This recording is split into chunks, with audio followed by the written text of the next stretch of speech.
Welcome back to The Explainer. Today we're diving into a really wild narrative called The Forgotten Room. It's all about a teenager named Lena who goes to her grandmother's house and uncovers this mind-bending family mystery hiding literally right inside the walls. Let's just jump straight into it. Okay, before we get into exactly what Lena finds, I want you to picture something for a second. Imagine a room in your own house, right? But not just a room that holds your old junk or, passive memories. Imagine a space that actually shows them to you. What if the walls remember things you never even knew about?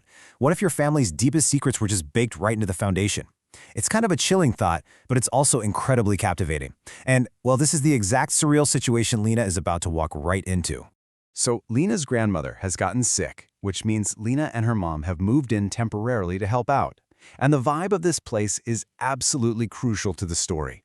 This old house is super quiet, really dusty, and just feels frozen in time. You know the kind of place, right? Where every single floorboard creaks and the air just feels heavy. Right from the jump, Lena gets this feeling that this is not your typical weekend visit to grandma's. The whole house feels like it's holding its breath, just waiting for someone to pay attention. And the house definitely doesn't waste any time making itself known. Lena starts noticing these really unsettling things almost immediately. We're talking a weird, unexplained cold breeze that just hangs out in the hallway. Then there's this faint, rhythmic knocking sound late at night. But the biggest red flag? There's a locked door tucked away in the far corner of the house that everyone else seems to go out of their way to ignore. It builds up this rapid sense of dread, and it's pulling Lena straight toward that forbidden corner. Now, naturally, Lena's curious, so she asks her mom, "Hey, what's the deal with that room?" And her mom gives literally the most classic dismissive parent answer ever. She just says, "Oh, it's just storage, nothing important." It's actually a brilliant look at how different generations handle their own history, right? To her mom, it's just a locked door. Out of sight, out of mind. If you keep it locked up, you don't have to deal with whatever's inside.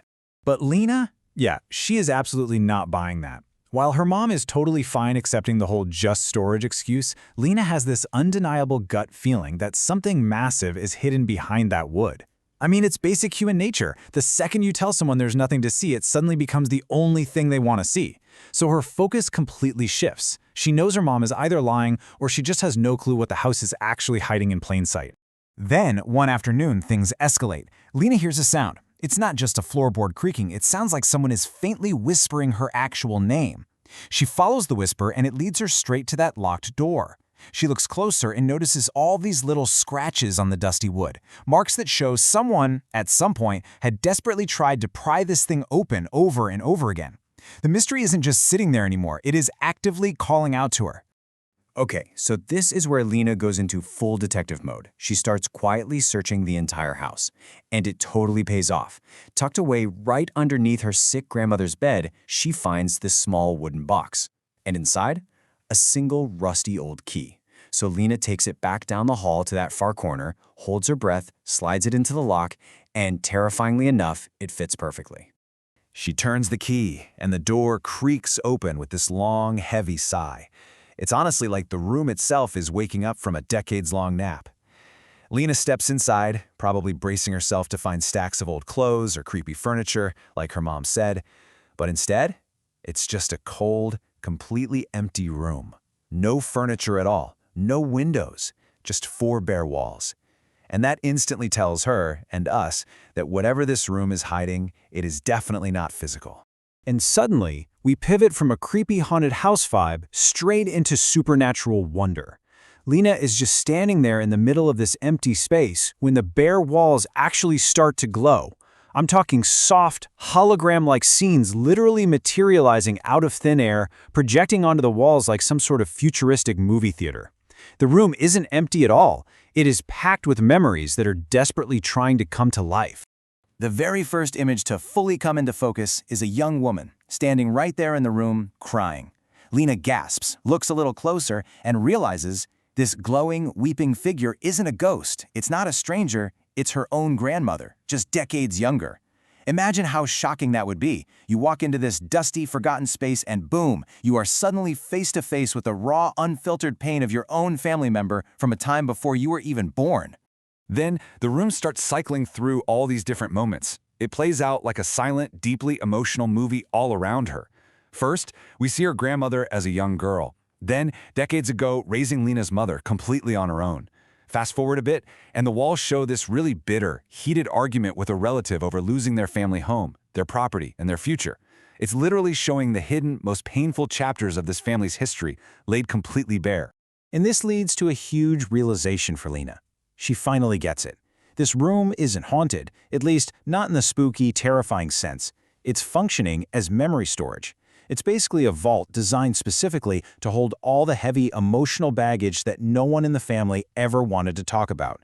Her grandmother never shared these struggles out loud. She just bottled them up, and the house absorbed all that unspoken weight to keep it safely locked away from everyone else. Then the absolute hardest memory of all plays out in the dark room, and it shows the true scale of her grandmother's sacrifice.